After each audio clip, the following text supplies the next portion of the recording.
Welcome to the Whole Athlete Podcast, where we focus on discussing topics to help you become a fat burner, optimize health, and improve performance in life and sports.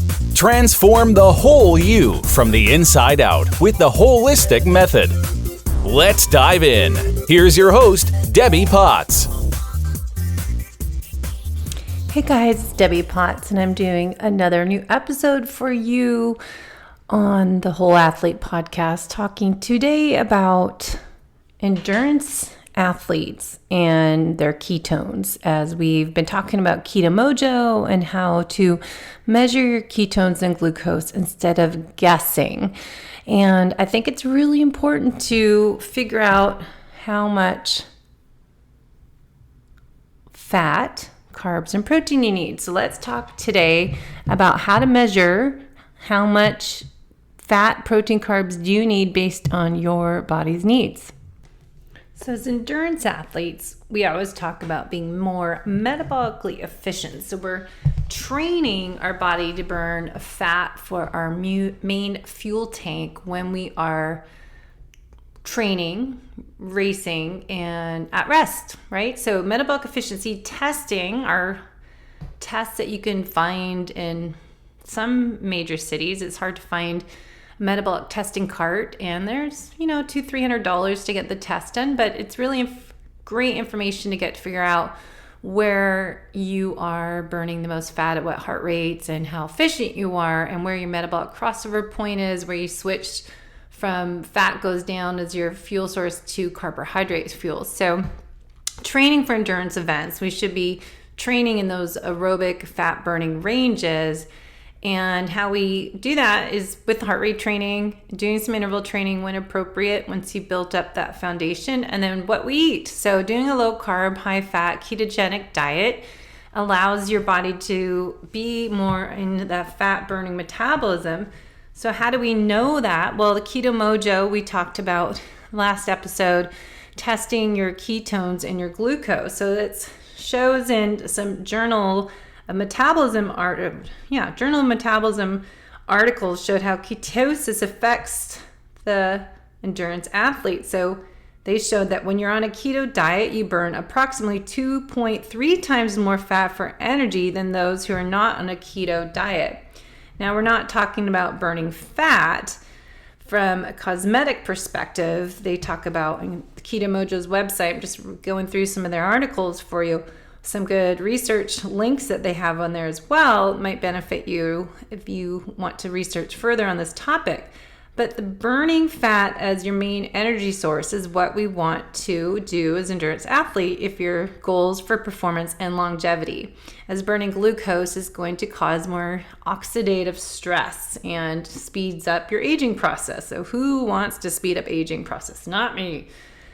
So when we're doing any type of endurance activity, we should, as we said, burn primarily fat, because it is beta oxidation where we're taking the body to burn fat and combine it with oxygen that we're breathing in at that slower rate. So you think of back in exercise physiology, aerobic activity versus anaerobic activity. So when we're aerobic, especially if you're doing Ironman, you don't want to be anaerobic until the finish. So we want to be metabolizing fat for fuel. So should we be in ketosis when we are racing and training for endurance events? This is a big question.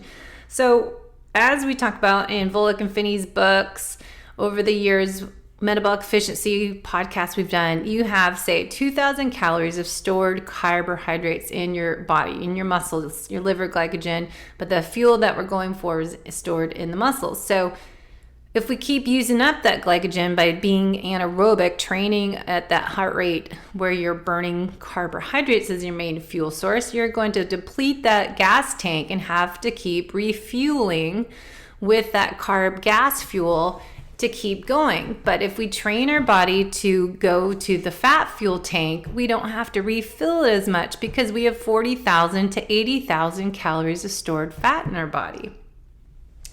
So we want to make sure we're eating the right amount of lower carbohydrates to help us keep fueling for that energy we need during the day and then exercising. So this study that they're talking about in the Journal of Metabolism is when we're looking at the process of being in ketosis and with endurance activities.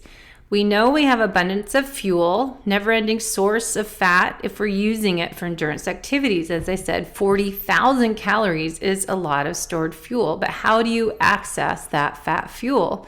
Well, if you're eating carbs and you're a carb burner, you're not going to break down fat for fuel because your body is built with the enzyme function to metabolize carbs. So once you're becoming a fat adapted athlete and you're metabolizing fat for fuel and you have the right enzymes to break down the fat, following a keto diet will help get 88% of your energy from fat versus those on a carbohydrate diet end up recruiting 56 of their calories for energy from fat.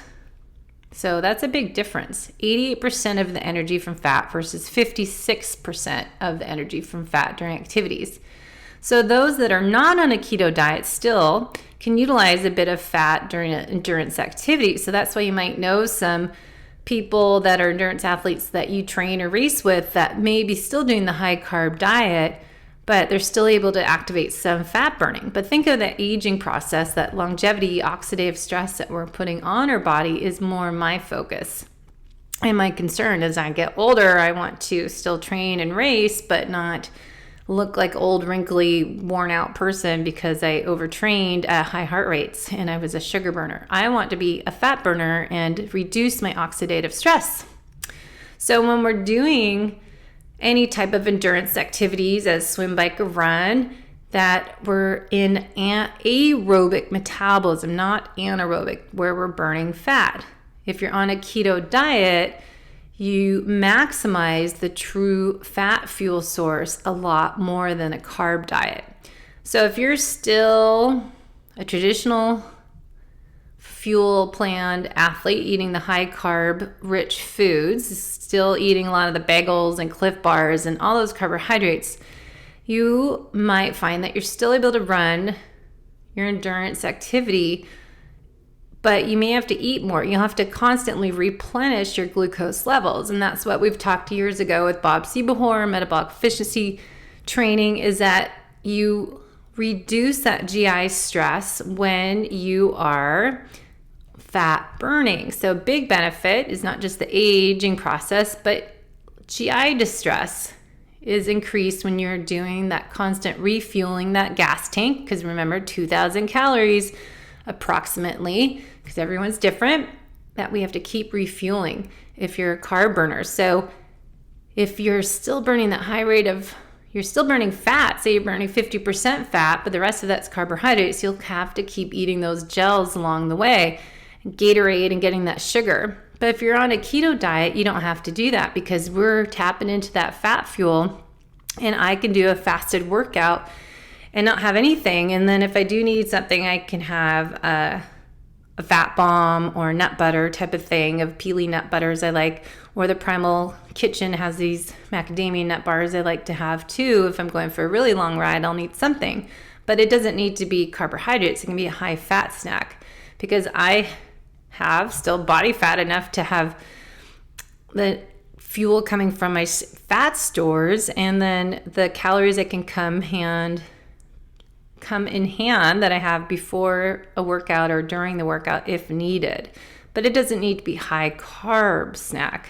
But I can, as an individual, tolerate a little more carbohydrates because I'm training a lot compared to someone on a ketogenic diet that does not exercise. So you might find that you can tolerate a little more carbohydrates.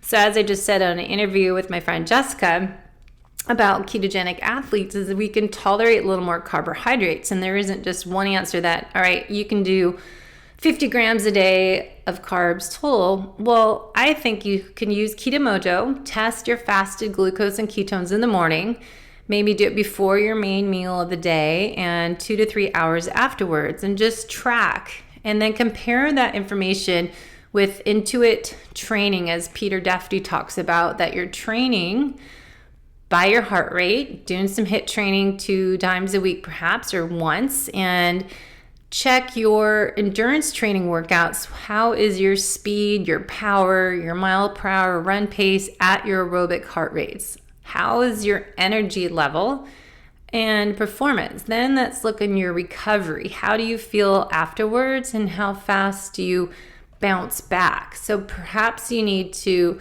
do individualized coaching to figure out your macros and test with Keto Mojo to figure out, all right, I'm still showing 0.1 on my ketones or 0.5, and I just had 100 grams of carbs and my workout felt great. Or maybe you are feeling crappy and you were sluggish. Maybe you need to up your carbohydrates. So there isn't one size fits all. So I just want to make sure you know that everybody is different, as we always say.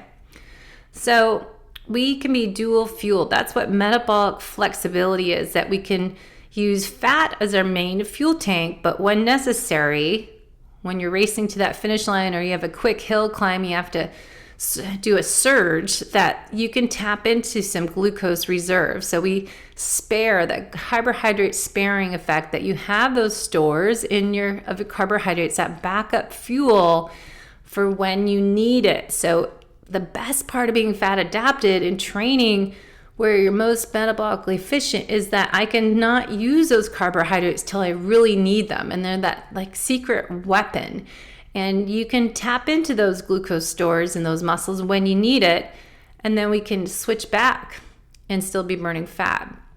So if someone isn't burning fat for their main fuel, they can't do that. They're not metabolically flexible if they're a carb burner. So if we have those fat stores coming in, we can switch.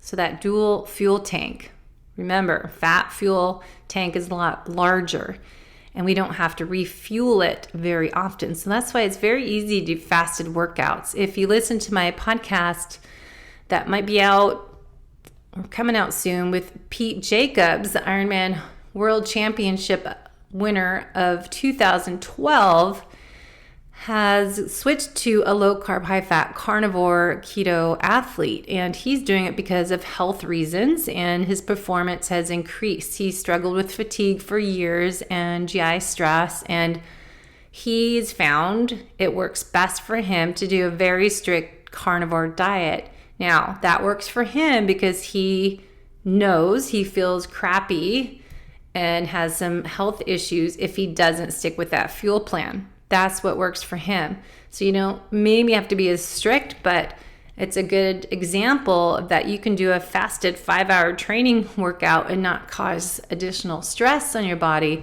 if you are fat adapted and metabolically flexible.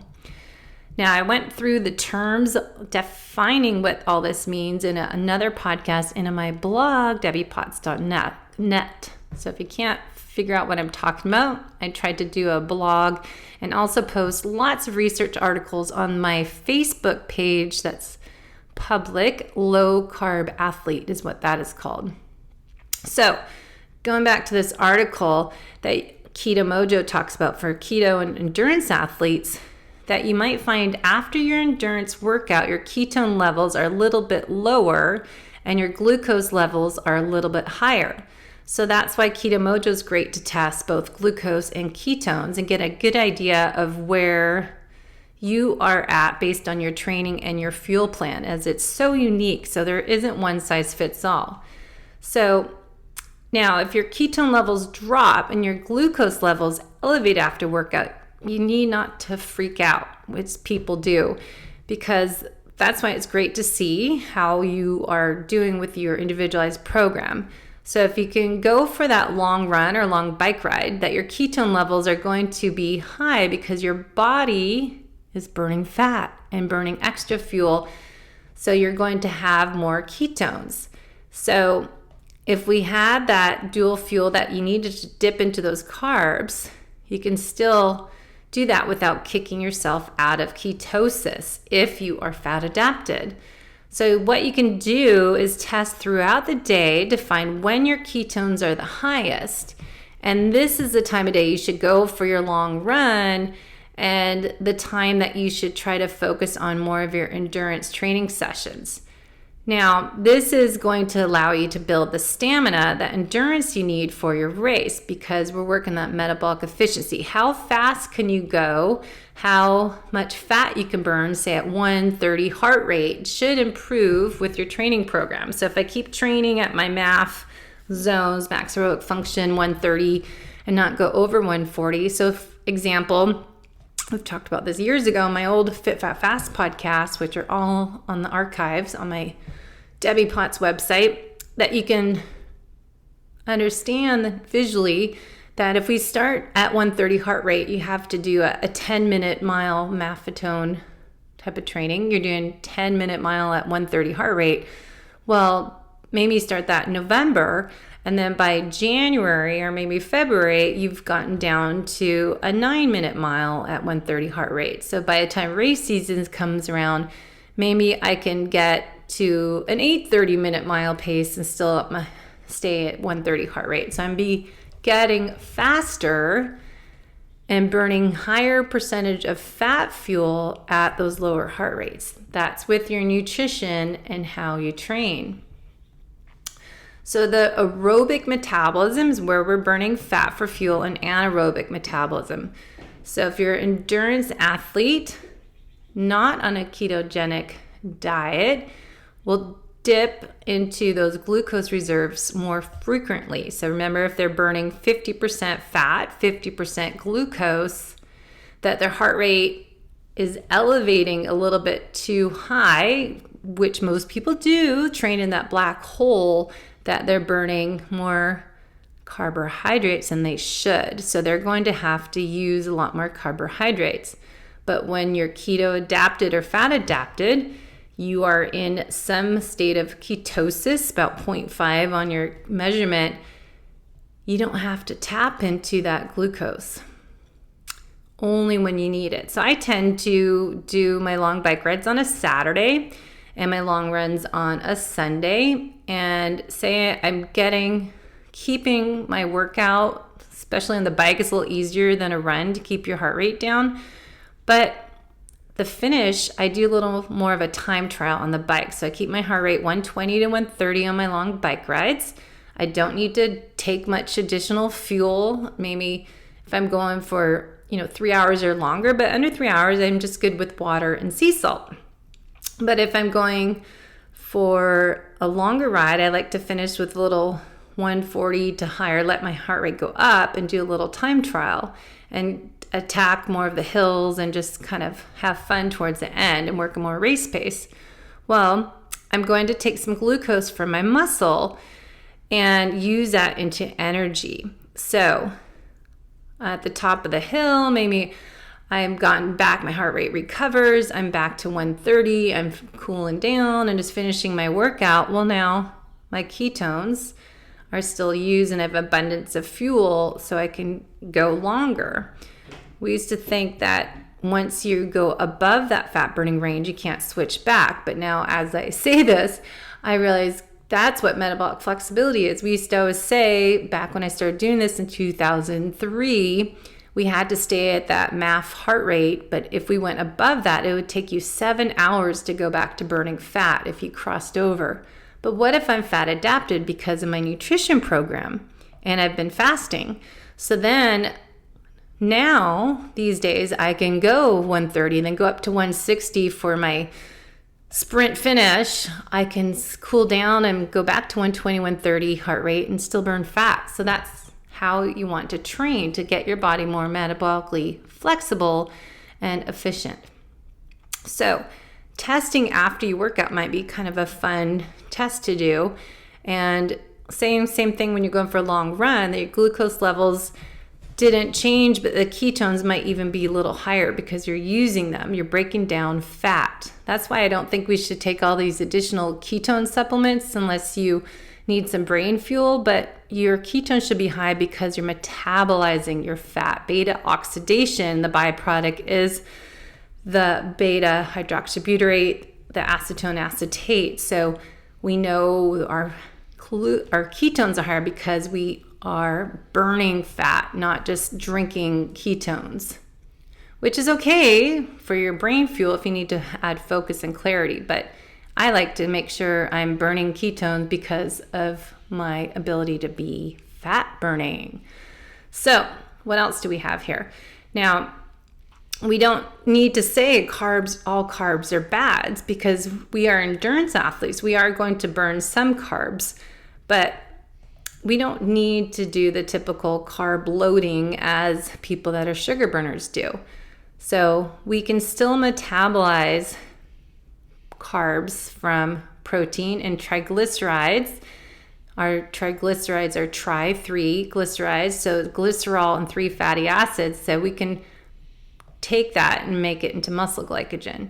So if it's not fats, believe it or not, the fats can be broken down. Our protein can be broken down into glucose muscle fuel if needed. So if we are lacking some fuel, we can break it down and have it by energy produced by gluconeogenesis. So can you be a ketogenic athlete? Maybe your tolerance for carbs are 50, 100 grams a day, 200 grams a day, and still be burning ketones with those carbs. So it is so individualized. So if you're going to eat the foods to create more ketones, about 90 minutes to 120 minutes, they talk about before activity. Now, I like to do more fasted workouts. If I'm doing first thing in the morning doing a workout, I just have my coffee and some heavy cream, just a little splash. Tastes much better than black coffee.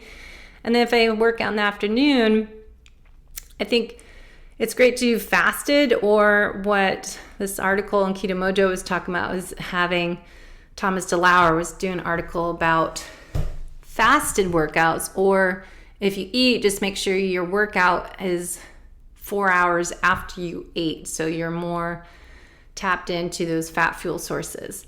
So everybody's different, you guys, so don't compare what I do to someone else. Just experiment and figure out what works for you. That's why I'm doing more fat adapted programs for athletes in the fall, winter, which is most people's off season. And depending on what type place in the world you are in, it's usually the time that we can work on form and drills and base training and working on just keeping low heart rate down and doing more strength training and technique work. But nutrition is what we should be working on now. Now, if you paid attention over the years, I don't just coach people on nutrition. And what we talk about on the podcast is that nutrition is one element to training the whole athlete. So when I'm coaching people in my group or individual programs for being a fat adapted athlete, you can't just work on nutrition alone. That's the first phase. Then we work on getting your sleep, getting your time, your sleep hygiene, getting to bed earlier, working on your stressors, identifying those external stressors and internal stressors with functional lab testing that we'll start doing with my coaching program, and movement. You know, even if you work out every morning, don't sit in a chair all day like I am right now. I'm going to have to get up and some stretches, get outside and get some fresh air, and then go back to work again.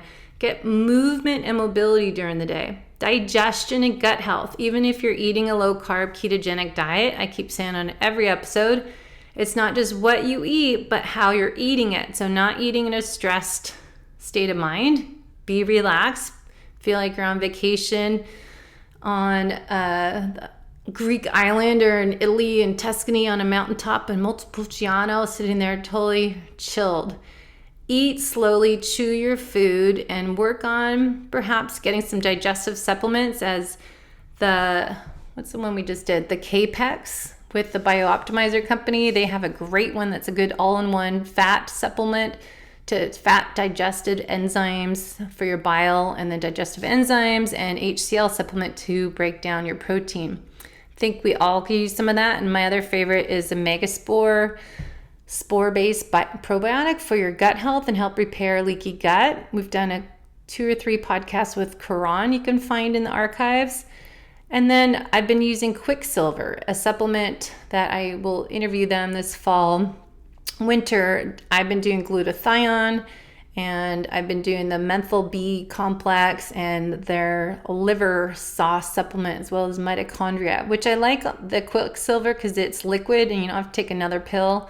It's under your tongue, sublingual, for 30 seconds, and that really helps get it in your system and absorb a little bit more than taking another pill. So anyways, that's just an update on how to measure your ketones. We didn't really talk about those as much as I wanted to, but measuring your ketones and glucose throughout the day, but figuring out what works for you to be a ketogenic, fat-adapted athlete, low-carb athlete, whatever you want to call. But what we're doing is training your body to burn more fat and use that as your main fuel tank, right? So this is the time of year I want you to experiment with getting rid of those excess carbohydrates in your diet. Take out the gluten and the grains and the soy and the corn and the peanuts, refined oils, vegetable oils.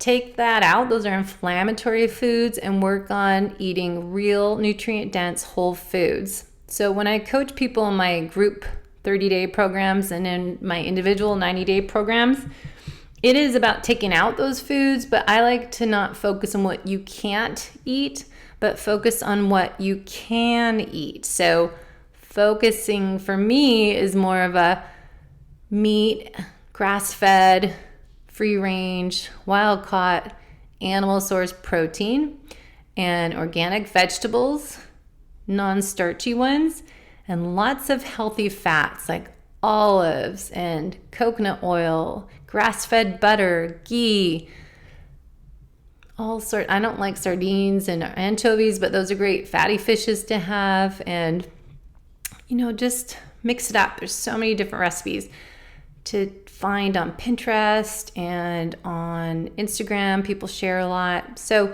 there's lots you can do to add healthy fats. I think about what I learned from KetoCon and the low carb keto crows that I spoke on with Jimmy Moore, Dr. Barry, and I've talked to Dr. Nelly, and then we've got Paul Saladino and Mike Munsell. A lot of people are talking about carnivore, and Danny Vega and Keto Savage. I would try just experimenting, eating as much protein as you need. Get the grass-fed cut, obviously, and good quality protein, so you're not pulling in more toxins to our already overstressed busy body. But try that out. I've been doing it myself. Again, N=1, but I feel more full and satisfied, and it's a great trick to break your sugar cravings. As I have a client just afternoon, she always wants sugar, wants a Coca-Cola or candy bar, and I said, just go have some meat. See what you think.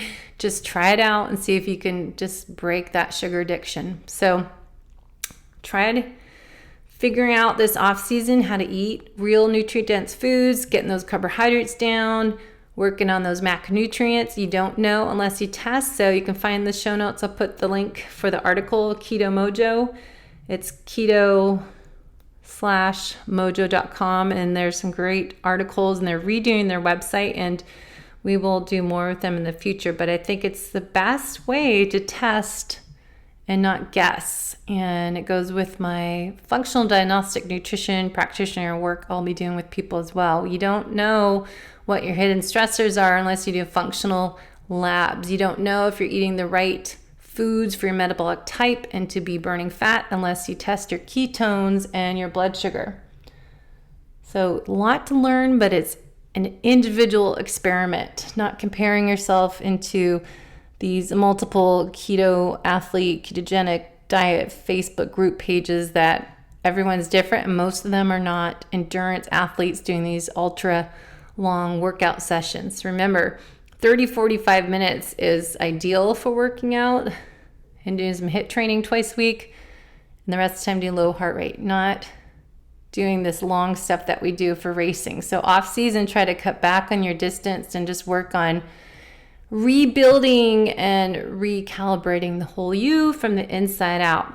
So follow me on Low Carb Athlete Instagram, Facebook. We've got the Low Carb Athlete group page where I'm putting all these articles on, and then the Whole Athlete podcast page as well, which I'm trying to condense. I'm not very good at multiple pages, so I usually just pick one and share to the others. So also check out my free giveaways I'm doing with other favorite fat adapted products that I think are great for athletes. That's on Instagram. So check out Low Carb Athlete. And again, if you're going to Hawaii this October, check out my meetup and seminar with Paul Larson. Simon Ward is going to be there, Rich Soares, and Aaron Carson, and hopefully I'll get my friend Mark Allen to come to our session. It's going to be on that Wednesday, 4 p.m. to 6 p.m., hopefully at Bikeworks and Garmin at their little pop-up shop on Ali'i Drive in the old Bubba Gump's restaurant. They're taking over that space since the restaurant closed. So keep in touch. Let me know if you have questions. Head to debbiepotts.net to download my free ebooks and sign up for some free information. Have a great day and go out and play. Do something today that makes you laugh and let loose. Bye-bye. Thanks for listening to the Whole Athlete Podcast. If you have any questions, feedback, or topic suggestions, let us know on Facebook or at wholeathletepodcast.com. You can help us continue and grow by leaving a review on iTunes. Thanks again, and see you next time.